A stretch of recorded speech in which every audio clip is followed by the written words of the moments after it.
최근 모 의류업체의 광고로 인해서 좀 많은 논란이 되어졌던 것을 우리 성도님들 기억하실 것입니다.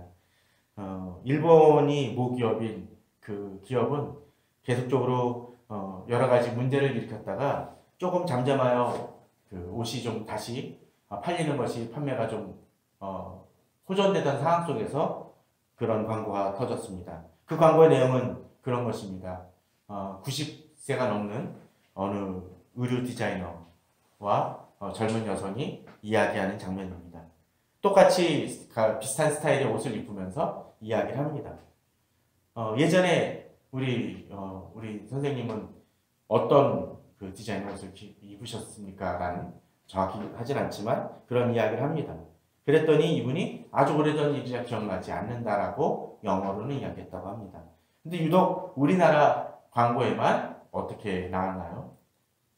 80년 전 일을 어떻게 기억하느냐라고 이야기를 했다고 하는 논란의 광고죠.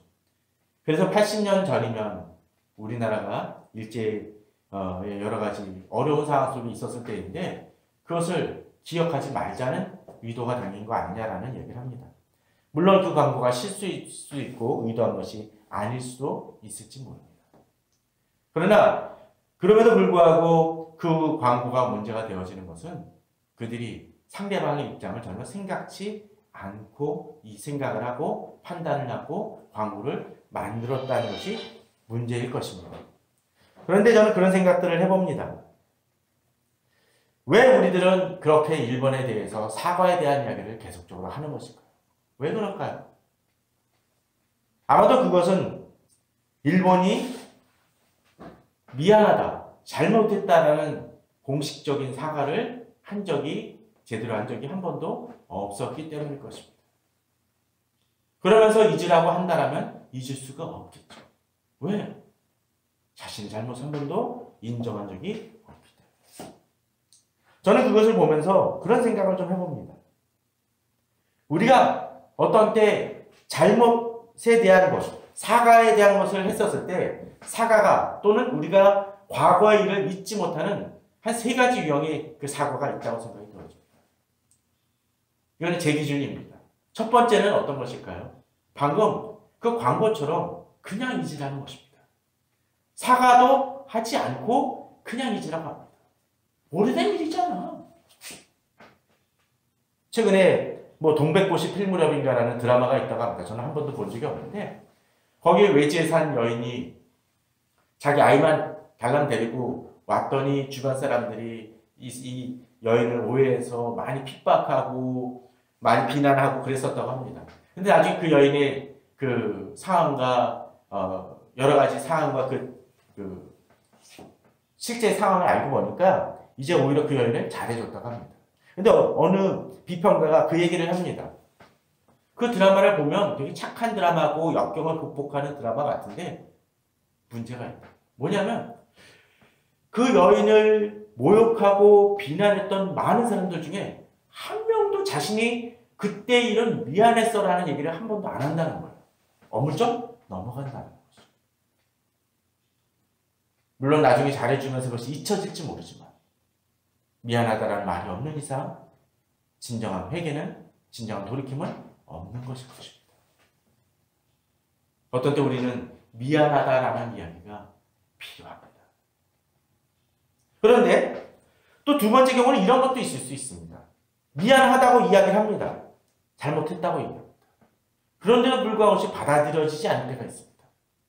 그것은 그 사람이 미안하다고 얘기를 하는데 그 다음에 한 가지 단어가 붙습니다. 뭘까요? 하지만. 하지만이라는 건 뭡니까? 하지만 너도 잘못했어.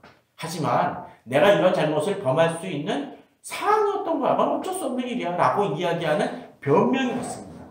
그 얘기는 뭡니까? 결국 그 미안하다, 사과의 진정성이 없다라는 것이죠. 부부싸움 할 때 상담하다 보면 많은 그런 경우들을 봅니다. 부부싸움 상담하다 보면 대부분의 남편과 또는 부인이 그렇습니다. 여러 가지 상담하면서 이 부분은 인정하시죠? 라고 하면 네, 그건 제가 잘못했습니다. 하지만 집사람이 이런 부분은 더 심각하게 문제가 많았어요. 부인은 제가 그 부분은 정말 잘못했죠. 그런데 남편은 이런 부분들에서 더 문제가 많았어요. 그 속에서 문제가 해결이 됩니까? 아니요. 전혀 해결되지 않습니다. 세 번째가 있습니다. 뭘까요? 미안하다고 얘기합니다. 하지만 붙이지 않습니다. 근데 그럼에도 불구하고 그 사과가 진정성이 없어 보일 때가 있습니다. 뭐냐면 사과는 했지만 행동은 전혀 돌이키지 않습니다. 어느 아이가 경찰서 가가지고 도둑질한 것에 대해서 미안합니다라고 얘기를 하면 나가자마자 또 사고를 쳐. 미안합니다라고 얘기를 해고서는 훔친 돈을 내놓지 않아. 마약하던 사람이 잘못했습니다라고 얘기해서 또 사고를 칩니다. 음주운전하던 사람들이 얼굴을 가리면서 제가 사회에 대한 부끄러움을 안고 제가 살아가겠습니다라고 얘기하고 한 달도 안 돼서 또 음주운전 일으키는 사람들 우리는 숱하게 바랍니다. 우리는 그것이 진정한 회개라고 볼 수 있습니까? 없을 것입니다. 일본과의 갈등의 문제는 바로 그것입니다. 아니, 이 세 가지를 한꺼번에 다 하는 것 같아요. 미안하다는 얘기도 제대로 안 하고, 미안하다고 얘기하면서 하지 말아야 얘기로 변명을 하고, 미안하다고 한 것 같은데 전혀 그 이후에 바로 다시 위안부 문제를 가지고 거론하고 폄하하는 경우들을 우리는 숱하게 보았습니다. 그러기에 지금의 문제는 쉽게 잊혀질 수 없는 것이고, 아니 우리 자신보다도 그 당사자들에게 있어서는 그것은 더더군다나 잊혀질 수 없는 문제인 것입니다. 특별히 국가 간의 문제는 이런 부분들을 제대로 해결할 필요가 있습니다. 그런데 저는 그런 생각들을 좀 하나 해봅니다. 일본에 대해서는 분명 사과를 받고 고쳐나가야 될 부분이 있긴 하겠지만 개개인에게 있어서 정말로 우리들이 이런 사과의 원칙들을 제대로 그런 실수들을 범하지 않고 살아가는가? 별로 아니라는 것이죠. 아니 제 자신도 그렇습니다.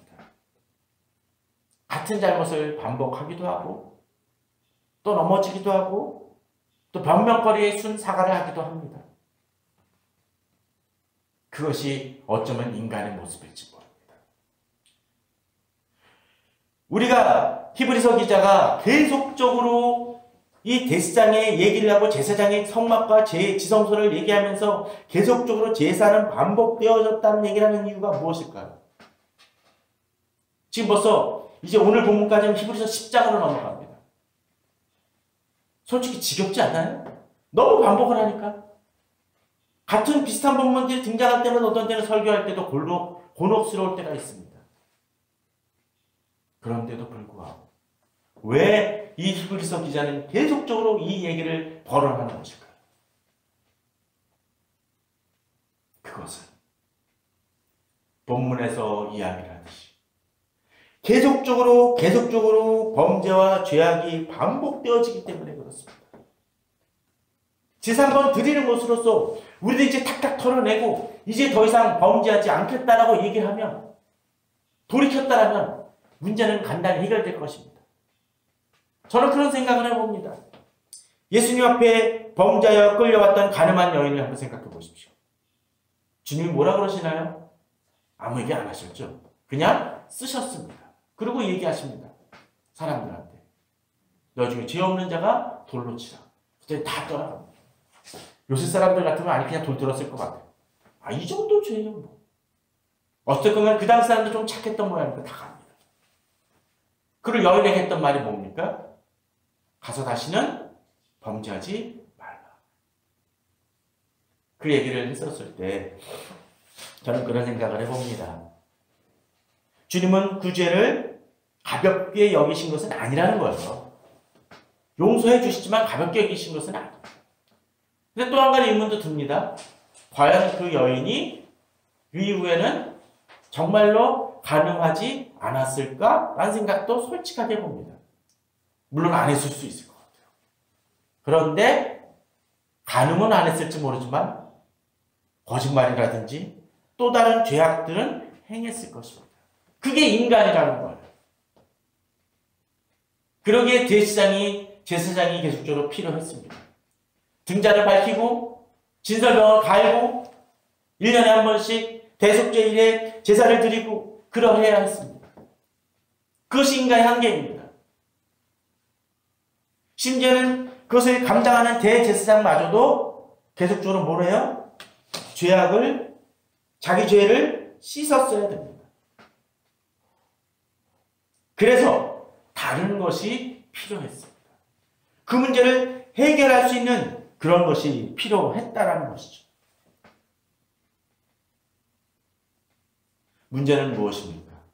제사장이 계속적으로 제사를 드려야 될 이유는 무엇입니까? 닦긴 닦는데 해결이 안 난다는 거예요. 그것 자체가 소용이 없다라는 것은 아닙니다. 해결은 나는데 근원적인 문제가 해결되지 않음을 통해서 계속적으로 문제가 돌출되어진다는 거예요. 예컨대 아파트를 한번 생각을 해보십시오. 아파트가 하나 생겼습니다. 어느 사람이 지었어요. 그래가지고 사람들이 입주를 합니다. 근데 입주를 했는데 문제가 생겨요. 분명히 하자 기간은 있습니다. 뭐 합니까? 어떤 데는 창틀이 좀 안 맞아요. 그럼 창틀 고쳐줍니다. 배수가 문제가 있으면 그걸 고칩니다. 제가 아는 선배도 대학교 때 싱크대 이 다는 아르바이트를 했다고 합니다. 그런데 아르바이트를 하면서 윙 하고 이제 전동 들어가 탁 박았는데 받고 봤더니 문짝을 반대로 달았더래요. 어떻게 했을까요? 그냥 나왔답니다. 그러면 아마도 그 집은 어느 누군가 이것을 바라보고 하자를 했을 것입니다. 하자 신고를 했을 것입니다. 분명히 문제는 발생할 수 있습니다. 그런데 그런 문제를 넘어서는 문제는 어떻게 할까요? 예컨대 결로가 발생하는 것입니다. 쉽게 해결한답니다. 저도 이전에 있었던 경우에서 그 결로 해결하는 거 엄청나게 고생을 했습니다. 제습기 아주 대형거를 놓고 계속적으로 돌리지 않으면 해결이 안 납니다. 단지 그것을 안 보이게 할 뿐이지 결로가 해결됐습니까? 안 된 것입니다. 이거는 어쩌면 간단한 문제일지 모릅니다. 그래서 돈 들이면 해결될 문제일지 모릅니다. 그런데 계속적으로 벽이 갈라집니다. 그럼 어떻게 해야 될까요? 이것을 떼어오는 겁니다. 만약 땅이 공사가 부실해서 조금씩 주저앉으면 어떻게 해야 됩니까? 기초공사를 다시 해야겠죠. 그래서 해결이 되면 그래도 다행입니다. 근데 해결이 안 나면 어떡할까요? 문제는 뭡니까? 그 건물을 버리거나 새로 지어야 될 것입니다. 허물건물. 그랬던 곳이 어디입니까? 삼풍백화점 아닙니까? 성수대교 아닙니까? 계속 방치했던 어떤 일이 벌어집니까? 무너져 내리고 말았습니다.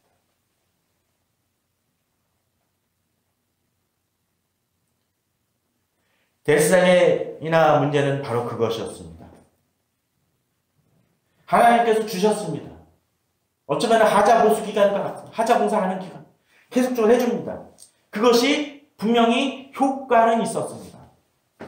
그러나 그 효과는 한시적이었고 문제는 계속적으로 발생되어집니다. 그러기에 오늘 25절에서 대제사장이 해마다 다른 것의 피로써 성소에 들어가는 것 같이 자주 자기를 드리려고 아니하셨지. 대제사장은 그러했다라는 것이죠. 계속적으로 공사를 이끌어 가야만 했습니다. 그래서 해결하지 않으면 안 되었습니다. 그러나 그 문제가 해결되어지지 않을 때는 어떻게 해야 되나요? 이제 본질적인 문제를 해결하러 가야 됩니다.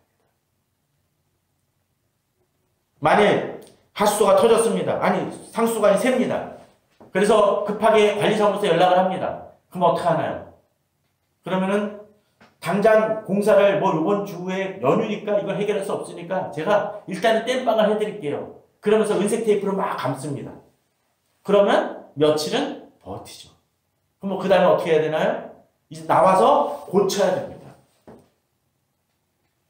관리사무소에서 하는 일이 완전히 쓸모없는 것입니까? 효과는 있습니다. 그러나 한계가 있을 뿐이라는 거죠. 근원적인 문제는 가야 됩니다. 대제사장의 문제는 바로 그것이었습니다. 해결이 안 난다는 것이죠.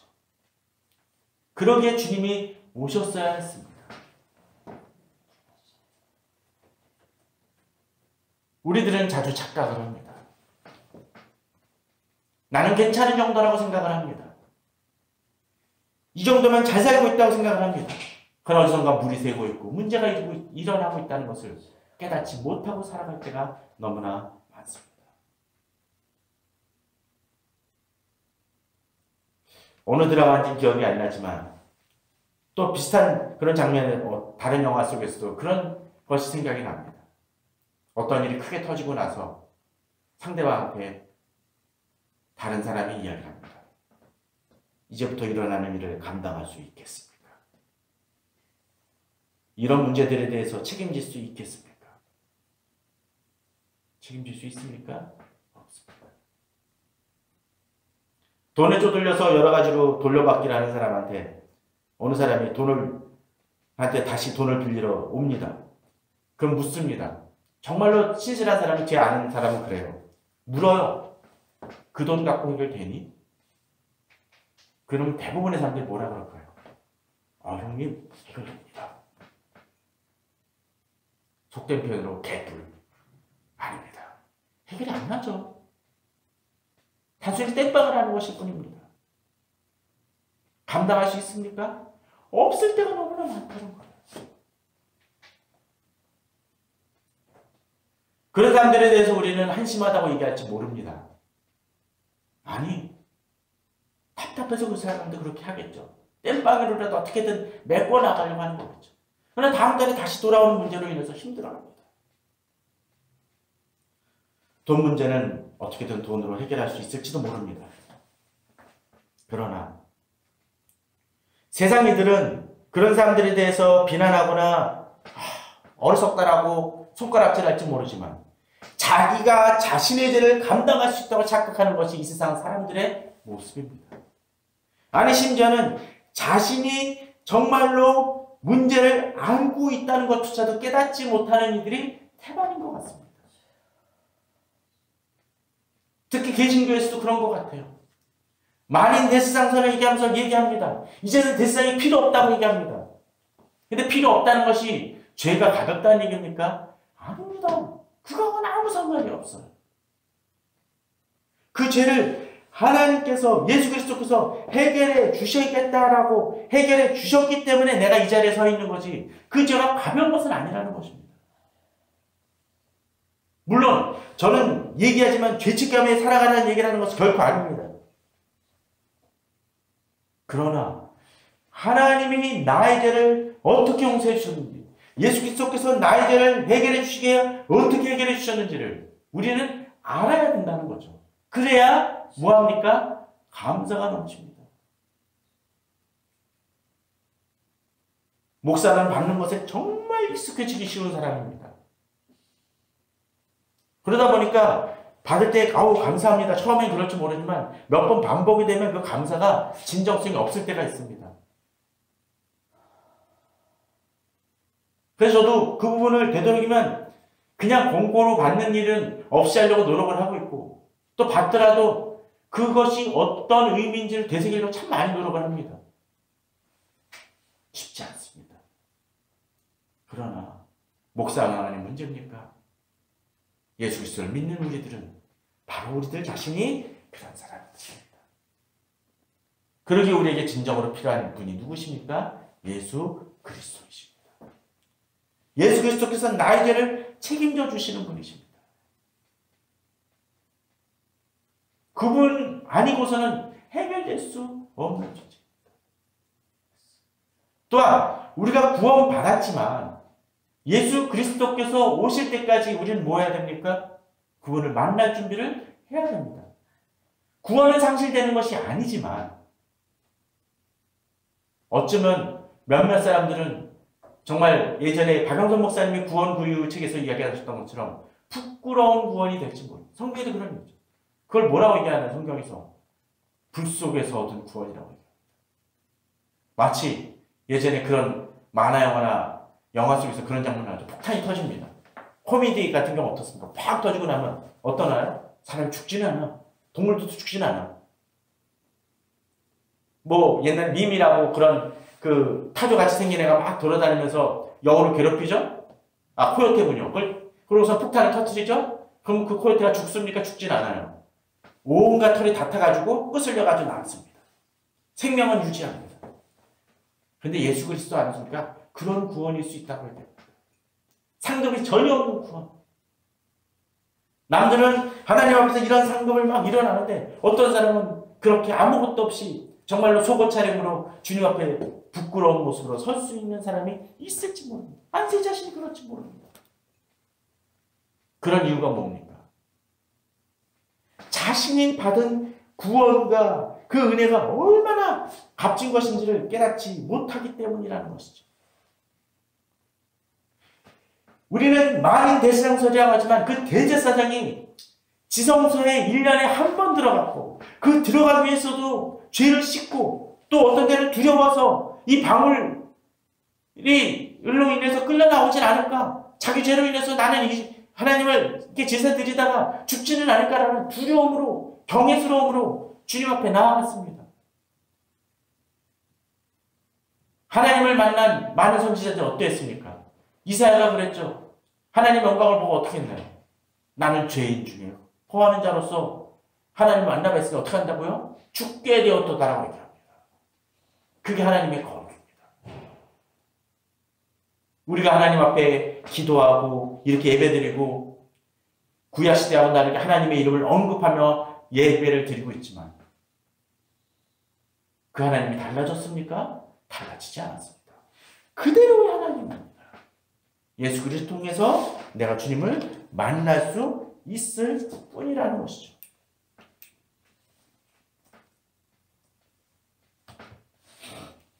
우리들은 자주 착각을 합니다.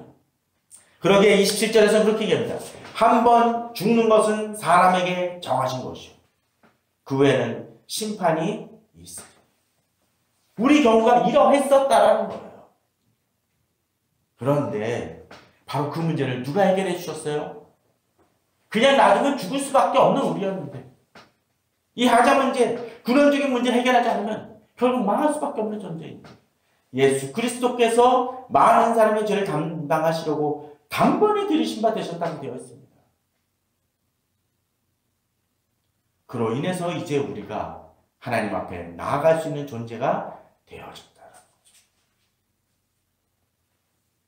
감당할 수 있습니까? 감당할 수가 없습니다. 책임질 수 있습니까? 책임질 수 없습니다. 그러나 우리에게는 소망이 있습니다. 왜? 예수 그리스도께서 계시기 때문에. 요셉 표현대로 그분이 우리를 위하여 쉴드를 쳐주시기 때문에 우리가 주님 앞에 나아갈 수 있는 것입니다. 그러나 우리는 죄인입니다. 죄인이지만 용서받은 죄인입니다.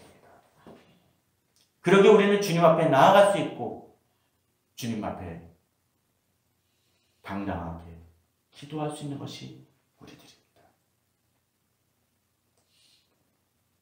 그러기에 주님께서는 다시 기억하지 않을 것이라고 18절에서 이야기하십니다. 15절에 보면 또한 성령이 우리에게 증언하실 때 주께서 이르시되 그날부로는 그들과 맺을 언약이 이것이라 내 법을 그들의 마음에 두고 그들의 생각에 기록하리라. 그렇습니다. 주님은 우리들에게 진정한 면죄부와 용서의 증거를 보여주십니다. 예전에 어느 박람회 같은 데 보면은 그런 게 있습니다. 이런 걸 가지고 표를 가지고 박람회나 고궁 같은 데 가보십시오. 고궁에 티켓이 있어야 들어가죠. 그죠? 그런데 그 티켓들을 어떤 때 그런 경우가 있습니다. 한번 들어갔다 나오시면 다시 들어갈 수 없습니다. 전시회 같은 경우죠. 근데 그런데도 그 신경 쓰지 않고 그냥 마음대로 드나드는 사람이 있습니다. 이 이름표 하나만 있으면 뭔가요? 스텝. 그럼 마음대로 들어갔다 나오죠. 우리가 그런 존재입니다. 하나님의 법을 우리 속에 새겨놨다는 건 겁니다. 얘는 용서받은 죄인이야. 내가 용서한 이야 라고 얘기한다는 거죠. 사람들은 얘기합니다. 아니, 사단은 얘기합니다. 얘는 이런 나쁜 생각을 했었고 이런 악한 짓을 했었고 하나님을 몰랐던 이입니다 라고 계속적으로 고술합니다. 그때 하나님께서 말씀하시는 약속이 뭐 있습니까? 18절에 뭐라고 써있느냐? 16절에 뭐라고 써있나요? 그 그 언약에 17절입니다. 또 그들의 죄와 그들의 불법을 내가 다시 기억하지 아니하리라. 기억 안 하신다는 거예요. 그러니까 우리는 뻔뻔한 죄입니다. 장담한 죄입니다. 그리고 18절은 뭐 했습니까? 기억하지 않는 것이 아니라 이것들을 사셨다고 되어 있습니다. 그리고 어떻게 해요? 다시 죄를 위하여 제사 드릴 것이 없다. 그러기에 우리는 주님 앞에 당당할 수 있는 사람이 된 것입니다. 여기는 이 구절에는 어느 것 하나도 내 노력으로 이루어졌다고 하지 않습니다. 내가 잘나서라고 그러지 않습니다. 내가 누구누구보다 더 잘나서 구원받은 것이 아니라고 얘기합니다. 목사들이 자주 착각하는 것이 그렇습니다. 장로들이 자주 착각하는 것이 그렇습니다. 남들보다 잘나서 내가 목사가 되고 장로가 되는 겁니까? 아닙니다. 그걸 착각하니까 자꾸 대접받으려고 하는 거죠. 우리는 대상이 어떠했는지 기억을 해야 됩니다. 벌벌 떨면서 자기 자신의 죄를 위해서 회개하려고 제사를 드리고 나서야 지성소로 나아갈 수 있다. 그것도 자기가 택하여진 것이 아니라 그냥 아론의 자손의 후예이기 때문에 그런 거예요.